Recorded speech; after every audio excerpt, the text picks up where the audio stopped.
New Level Cap Podcast is a show about fun, friends, game design, and all things otherwise. Your hosts are Marco DeSantos and Brad Telton of Level 99 Games. I'm Chris Solis, your producer, and without further ado, please enjoy the show. Good morning, everybody. We're here with the Level Cap Podcast. I am your host, D. Brad Telton Jr., and with me, my splendiferous, mechanical, critical co-host, Marco. This Santos, also known as Mechanical Critical. Hey, Brad, one thing I really need to ask you is that, what is the actual dictionary definition for splendiferous? With the power of the internet, we can quickly discover the answer to your question, Marco. Wait a minute, so you've been using it to describe me without knowing what it actually means? I'm pretty sure it just means that you use too much Splenda in your coffee. Oh, that's bad. I'm pretty sure that's bad. Well, yeah, I assumed it was negative, or I wouldn't have used it to describe you. Oh, rip, Marco! It's always Marco's fault. Even the Splenda's my fault. Oh no. So what does it mean, Brad? I think it means wonderful. I'm 99% sure it means wonderful. Thanks, Brad. I think you're pretty wonderful too. You know what else is pretty wonderful, Brad? The Level Cap Podcast. And you know what else is wonderful outside of just the general podcast? Elephants. Yes. Elephants are pretty cool. Quick fact, elephants are my favorite animal. So awesome. Yeah. Did you know that elephants can't jump? I don't think it takes a lot of thought to reach that conclusion, but I did not think about it in my idle time, no. There you go. Now you know this fact. And here's another fun fact. The episode for this week is a very special one sent in by a fan. I think this is a new thing that I want to explore, where people ask us about topics and people suggest topics to us that we find interesting. So Twilight's Falling suggested... It's kind of like our old episode where we would answer 3 questions every time, except we only answer 1 question and we spend 45 minutes to do it. Yeah, and we go to a deep dive, right? I feel like this is a good compromise between the old and the new, right? We get to ask... I would agree with you there. Yeah. I like that format more, because we can really give each question the attention it deserves, and also put together, some more interesting details. Yeah, for sure. And I really think it's very awesome, because a lot of the time what people want to know is usually design stuff anyway, right? So we might as well use that as a springboard to go into design. So, Twilight's Falling asks this very awesome question. How much does a character's testing, artwork, or development process affect that character's design or concept? Of course, the original question was not worded this way. I paraphrased it a little bit to make it fit with our theme and our topic a bit more. But this is essentially a question. So you're saying you already decided what the episode was going to be about, and then Twilight conveniently asked this question, and you manipulated him in order to make the episode that you already wanted to make? This must be the work of an enemy stand. I controlled his mind. Right? I was like, Twilight, or their mind. Twilight. Or the media. Yeah, I control the media. You control the liberal news media, Marco. Yeah, that's true. So I actually, in every newsletter or video of mine you see, I've inserted subliminal messages to force you all to give me the topics that I desperately need. But in reality, this topic is very interesting to me because I have a lot of stories. We've been doing playtesting a lot for a bunch of seasons that we cannot disclose yet, but it's really about the experiences I've had with already released products, like certain seasons of Exceed and certain seasons or boxes of BattleCon. So I feel like this would be a very interesting topic to talk about. Don't you think so, Brad? Mm-hmm. I agree. I think this is going to be true, and it definitely. So all these things that we're talking about, testing, artwork, and development, they're all very deeply intertwined, and they certainly do have an effect on the final character that comes out, individually and collectively. Yeah, overall, so I look forward to talking about that. Overall, I do think this topic is going to be very interesting, so let's get into it immediately. I think it's best to talk about this topic in terms of examples, right? Because it might seem very highfalutin to have all of this come up, and and people are like, "Oh, what does Marco mean exactly?" So here's a few examples. So what are a few examples of these kind of things that either appeared in testing or appeared in art, and then they became sort of a fundamental part of the character's identity after the fact? I would like to summarize this point as, it's not a bug, it's a feature, It's not something we completely intended to happen, but when it did but players liked it, and so we made it happen. Yeah, we made it happen. So I'm going to point to my boy Joel from Devastation of Indians. Dual wield dash was not completely 100% intentionally made to work that way. Dual wield as a style was designed in such a way that, you were going to use it to hit your opponent twice and get a lot of damage. But one thing that came up in testing, especially when I tested that box of BattleCon, was that I was using it way more as a way to cheat priority on my attacks and give myself an option select via using because dual dash wield. used to have 9 priority. Yes, it used to have 9 priority, and the trigger on it used to be activating, which was exactly the same trigger timing as dual wield, which allowed Joel to essentially time it in the way that he could use Dash's effect, then he could switch base, or he could switch base and then skip Dash's effect entirely, giving him the best option select in all of existence. And it was amazing, and it was awesome whenever he did it. Of course, it's a really, really good attack pair to play, but at the same time, it wasn't horribly imbalanced, right? Because it was when it first came out, because he could step past an opponent and and then do his attack. Right. And we found that was too good, but we liked the interaction. So what we did is we just changed dual wield to say that he couldn't move past opponents while dual wield was on the table. Yeah. And by that token, he got to keep the dual wield dash, but and he could use the step, but he couldn't use it to dodge if he was also using it for dual wielding. So it made a nice we made a nice compromise there, and we got to get the character that was not quite was originally intended, but it was the one that the players really enjoyed. Yeah, it's so awesome. I love it when that happens. I have another one, which is a really cool example. Not very recently, but for Season 2 of Exceed, I dabbled in playtesting for Minato, the Japanese Yakuza car guy, right? And yeah. And one of his boosts on Hellward Bound, I forget the name of the Hellraiser, I believe is the name of the boost, allowed you to essentially mill the top 4 cards of both players' decks, right? So you put top 4 cards of each deck into the discard pile. Yeah, so this boost exists like on the intended level so that Minato can fuel his discard pile so that he can use the discard pile for his unique ability, which allows him to seal the cards from his discard pile to generate Force Engage, right? And he's doing it double-sidedly so that he doesn't lose in fatigue, so to speak, so he doesn't mill out faster than the opponent, right? So he mills both of you at the same time, since it's an ultra. And the fact, like, milling the opponent, it was kind of just a side thing, a flavorful thing, whatever. Okay, we'll also take 4 of the opponent's cards, because why not? Yeah, because why not? And so that you can stay even, right, so to speak, right? So, yeah. And there's effectively 60 cards in an Exceed deck, because you get to go through it twice. So, he gets this boost 4 times, that's 16 cards. That's not a big deal. Yeah, right? That's not a big deal, right? Until a little evil bird named Marco dos Santos found out that there was a way for Minato to actually infinitely loop any copy of any card he wants. Therefore, essentially giving him infinite copies of that boost given enough time. And hence, Milato was born. Mm-hmm.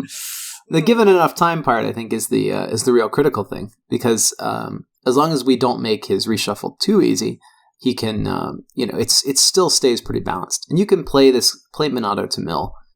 Running your opponent out of cards is not the end of everything in Exceed, but it can be pretty oppressive.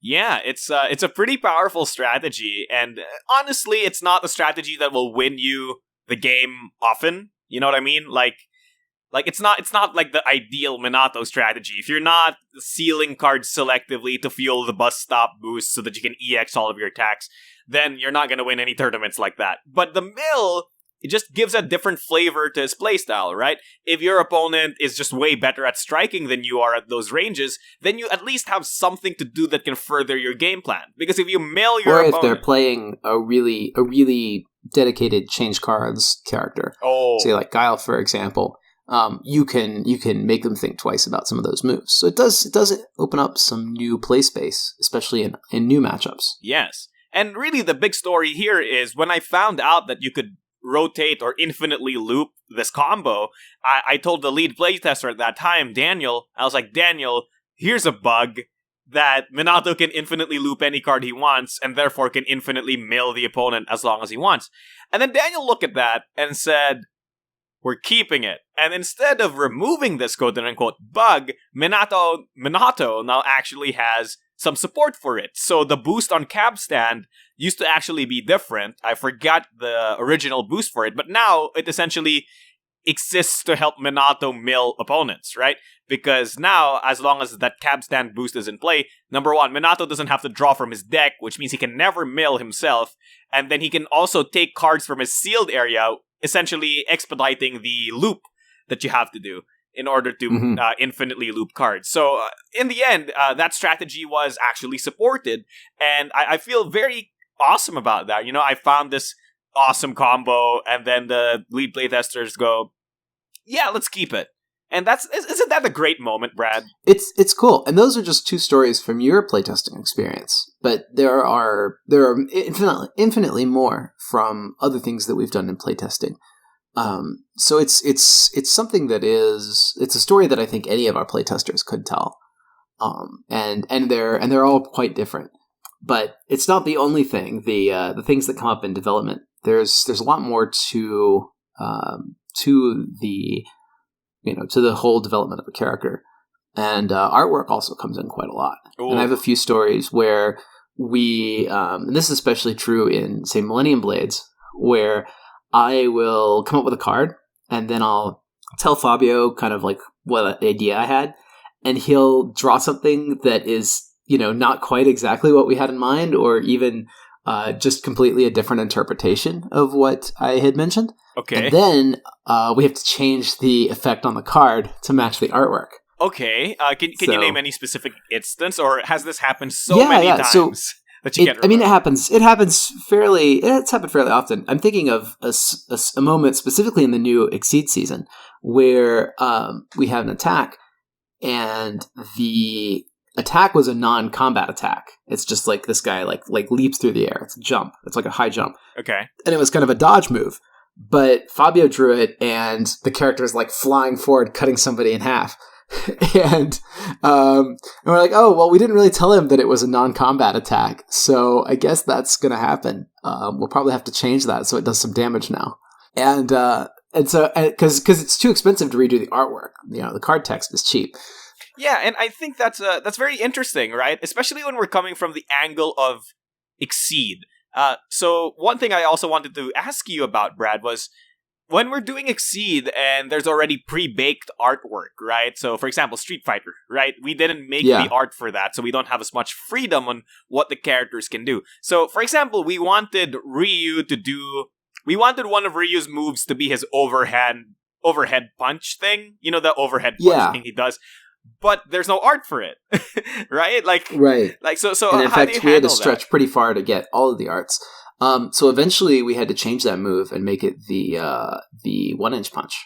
And it was tough to find a move for that, right? Because it's not a very, he just does a short punch, and it's an iconic Ryu move, but it's not very flashy, and so artists don't draw it for the art book. So we really had to sort of stretch to acquire some of those. Yeah. And also, like, Cammy was a really tough one. There are a lot of arts of Cammy just doing random poses, but there are very few of her doing all of the attacks in her kit.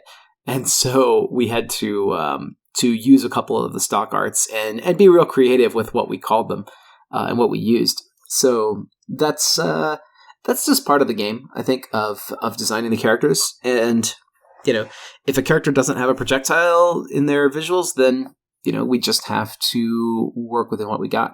That is to say, don't give them a projectile, or give them an attack that is essentially a pseudo projectile, right? It's okay if we can, and Ryu and Ken have a lot of art, but for a character like Sagat was pretty tough. For Sagat, we wanted to have some of his really cool normals in there. But the only one we could actually find an art for was the low step kick. So we had to change some of his other arts into just different tiger shots, because he has a lot of tiger shots. So you wanted to just do more tiger shots.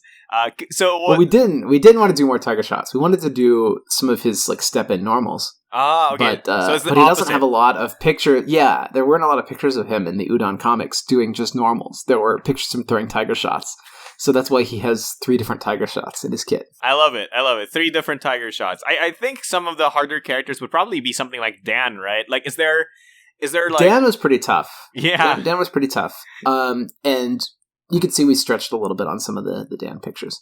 But that's not so much the real issue, right? Because we did in Street Fighter's case, we did design the characters first and then go for the art, but we knew what their move list was, right?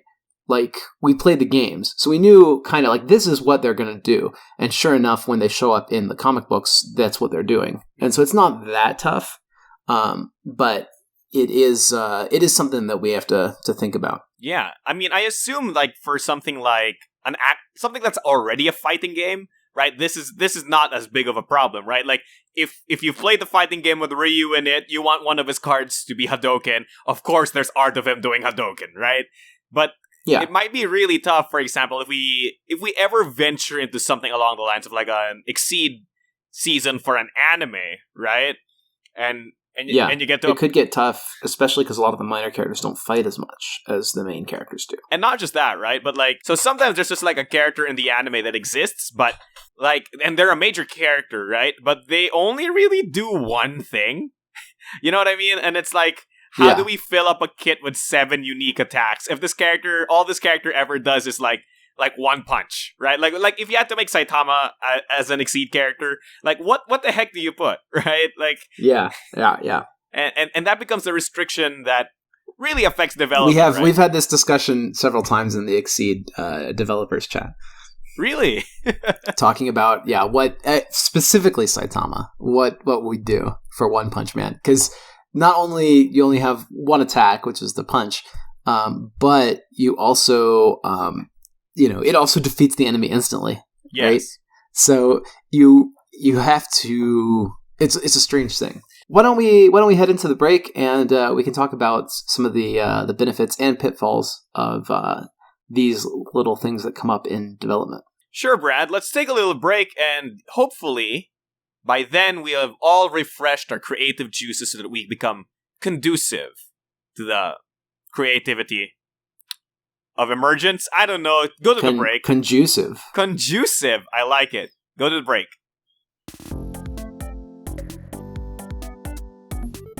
Want a game with other Level 99 Games fans, such as yourself? Join the official Discord channel. You can find the invitation link in the description below.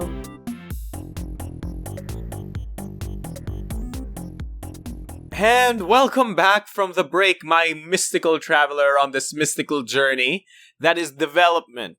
Brad, development has a lot of bumpy roads, but also a lot of emergence of serendipitous encounters with design. That essentially, unexpected things happen that change your design, and sometimes for the better, sometimes for the worse. But before we get to the worst, let's talk about the positives, shall we? Brad, what's one good thing that comes up when you see these little things in design that essentially, when development affects your design, how can that be good?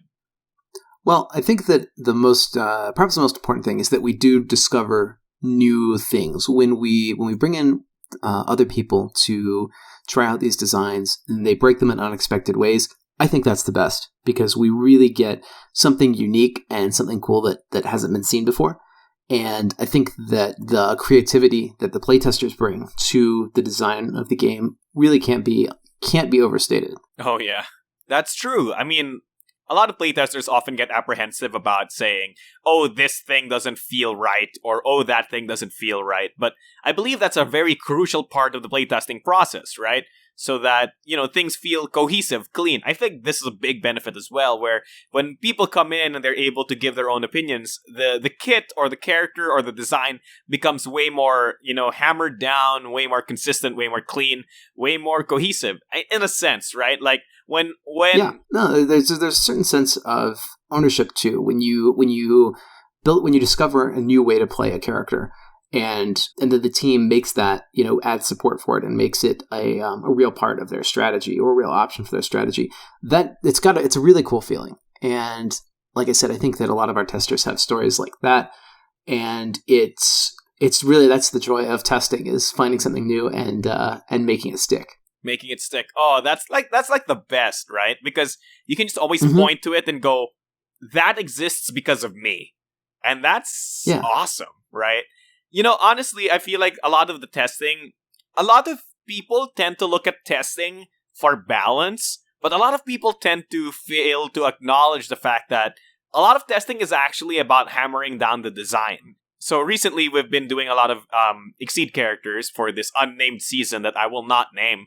It's Exceed Yeah. season. That was a fake censor. But the thing about it is that when you create a character from literally nothing, right, from the ground up, you have all Yeah. of these ideas on the character. You're thinking, oh, this character is focused on, say, jumping over opponents. So therefore, a lot of their attacks involve switching sides with the opponent, right? But Yeah. then sometimes you add stuff to that kit that may or may not fit into that overall cohesive theme. So when the testers get into it, they're like, oh, this thing feels out of place, or that thing feels like we could emphasize it more. And I feel like the design and like the benefit of this kind of, the testing and development affecting design is really, really good, and is exemplified in a character like Ryu, right? Who's basically Hadoken the character. Like, it doesn't look like it, like, from the top, but he's essentially Hadoken the character. Like, a lot of his cards just flow into, you do a thing and it sets up Hadoken so that you can spam Hadoken. And that just makes the kit feel so cohesive and clean and nice, right? Because Ryu's game plan is clear. He wants to be on the defense, and if you try to get in on it, he'll Shoryu you, but otherwise, he'll punch you to a range that's far away, and then he'll Hadoken. It's clean and it's nice. It works pretty clear, though. The with a lot of characters, we're building them from scratch. The Street Fighters, people know what they're supposed to be, but this is kind of getting into some of the pitfalls. We really, with a character that's not such a known quantity, we really have to start out by letting playtesters know, here's sort of the intention of the character. And we've hit a couple of pitfalls like this, where the playtesters really didn't know from reading a kit what the goal of the character's design was. And for that reason, it's, there are a lot of different directions it can go. And when players don't know kind of what they're even trying to reach, or what they're trying to do with the character, or what we're trying to do with the character, the character can get a bit lost. Yeah, this often becomes... And that leads to things taking longer than they ought to in development. Yeah, this is definitely a problem we've hit with this season. Mostly because it becomes a problem of translating characters that aren't fighting game characters into fighting game characters. You know what I mean? Like, say we take a character from an FPS game, right? And try to make an Exceed character out of it. Now, there's like these two diametrically opposed forces of the balance and the theme of the character. So the theme is what we're talking about for this episode, right? But if a character's entire kit is simply comprised of a bunch of ranged attacks that only hit at range 5 and above, that character would be, balance-wise, the worst, right? Like the absolute worst. Imagine you're trying to do Mega Man, right, in Exceed, or maybe the character from Castlevania, for example, Simon, or the like. Those characters have a pretty limited moveset, and it's designed for a certain kind of game. And you really have to take a lot of liberties to make them feel like a fighting game character. And you can see this yourself if you look at the way that that Mega Man plays, say, in Marvel vs. Capcom. It's just a different character than the Mega Man you see in the in the Mega Man video games. Yeah, I think Smash does Mega Man enough justice, but even then, right, in Smash, like, Mega Man only has one melee attack, and that's literally him doing the Shoryuken, and literally everything else is a projectile. And yeah, well, and with Simon and Richter in Smash, you get the same kind of thing, right? Like, they, or even, actually, Joker is probably the best example, because character comes from an RPG and doesn't really have the kind of weapons and combat skills that you would, that are fighting game style skills at all. But they translate those pretty well. Yeah. So. But it's a hard task, right? And at the end of the day, that's one problem with this design, because sometimes you just have to draw the hard line between design and balance, because at some point a tester will go, this character has a melee attack, but in the source material, they never punch a person once. But then you have to go, if they don't have the melee attack, they will not function as an actual character. Please let them have the melee attack, right? And the normals add a certain amount of baseline. So we do cover a lot of those bases, but that's in Exceed and BattleCon both. But really the tough thing is figuring out when to take one of these side branches, one of these little things, and know when to spin it off into its own character. Or when to just make it a sub strategy in a character. Like we could have made a mill character an entire character, right? Like it didn't need to be part of Monato's kit, but we felt that if it was a whole character, it would be a bit degenerate for the game. So we said, well, we'll make mill this one sub strategy in Monato, so players have access to it, but in a way that's a little bit less oppressive. It's not quite as straightforward as if a character just had mill as their entire kit. Yeah, that's fair. You didn't want to essentially make Eugenia but mill, right? Yeah, right. We didn't want to make a character that was too oppressive. Yeah. And so, but at the same time, we ended up reaching, say, a moment where we felt that a character like Seijin needed to be separate from a different character who also had hand size mechanics. I see. I'm trying to remember the original character that Seijin branched off of, but probably it's evading me Joffrey at the moment. I think it was somebody from season 1. Vincent. It may have